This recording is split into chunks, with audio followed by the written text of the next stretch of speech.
One of the reasons why I was interested in reissuing Treasures from the Heart, this project that Betsy and I worked on in the 1990s, is that it describes for me one of the touchstone experiences in my own religious life.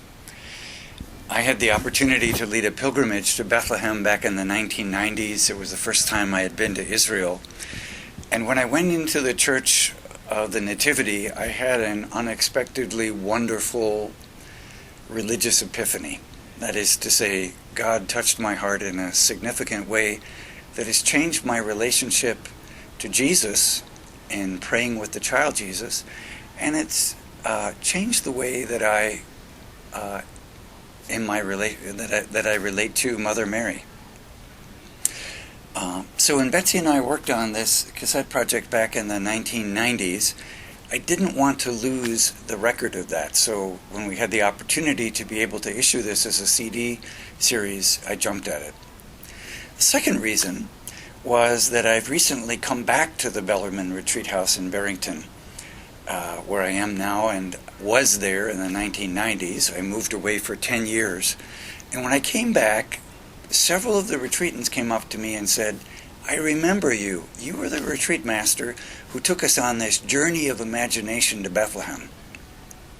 They couldn't quite remember my name. They didn't remember a lot of what I talked about, but they had remembered that prayer of imagination. It was that kind of impact that said something powerful was released in them, that they would remember that after all these years. That's part of the reason why I was excited about working on this re-release. How about for you, Betsy? Well, it's been 19 years now. And the reason I know that is because I remember when we recorded this meditation, it was a time when my son Chaz was a baby. He's 19 now. And the experience of being a young mother really drew me to the need for support from our Mother in Heaven.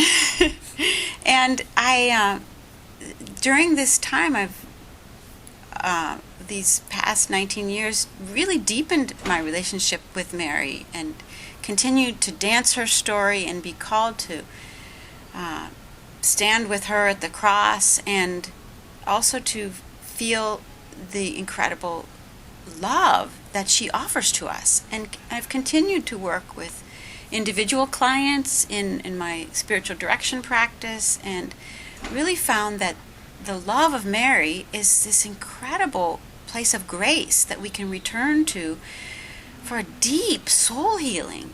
And even now, like, I've been working with some Protestants who are asking me, they're telling me I'm really drawn to Mary. And so I've been wanting to share with them this meditation, because Mary is Mother of all. And the Christians from all denominations she opens her arms to us all. And for many years, Mary has been a source of division in the church, and part of what's happening right now is Mary's becoming a source of unity, as you were just saying, Betsy. Yes. She's drawing the Christian community together. The other aspect that I really love about Treasures from the Heart is that it's a prayer of imagination. And that touches what is deepest inside of us. We can access deep feelings and memories through our imagination. And there are not many resources out there in the Catholic Christian tradition for praying with our imagination. And in fact, many people think, prayer of imagination, that's very wildly New Age. Well, we wouldn't think that St. Ignatius Loyola, the founder of the Jesuits, the patron saint of retreats, is wildly New Age. And this is the kind of prayer that St. Ignatius taught. And there's always going to be a balance between respecting my own individual spiritual experience and balancing that with the authority of the Church.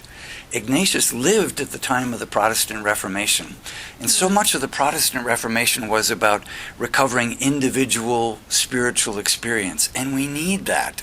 Otherwise, we just turn into Pharisees. We're just following the law.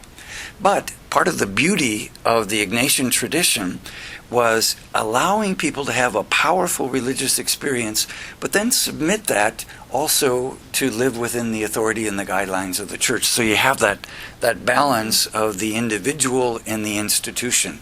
And there's always going to be a tension there. But because there is that tension, it's like playing tennis with the net. The net is part of what makes the game exciting, and tapping into our own religious experience and yet submitting that to the institution is part of what is part of what Ignatian spirituality is about. Well, also, praying with our bodies is something that we invite in this meditation as well. So it's the imagination, but not just in your mind, being able to allow our bodies to experience healing as well.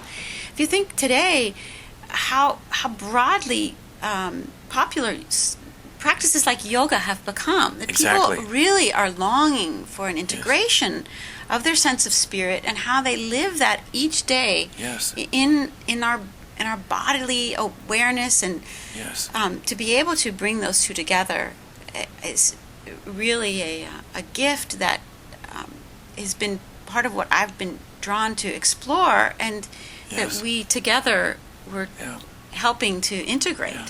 And there are many young Catholics that say, I'm drawn to the traditions of Buddhism because I find there a meditative, contemplative spirit. And I say, excuse me, let's explore that within our own Catholic tradition as well. The meditative, contemplative dimension is so solidly Catholic. You don't have to go outside the church to discover that. Let's go back and rediscover our roots. I say amen to that. Amen.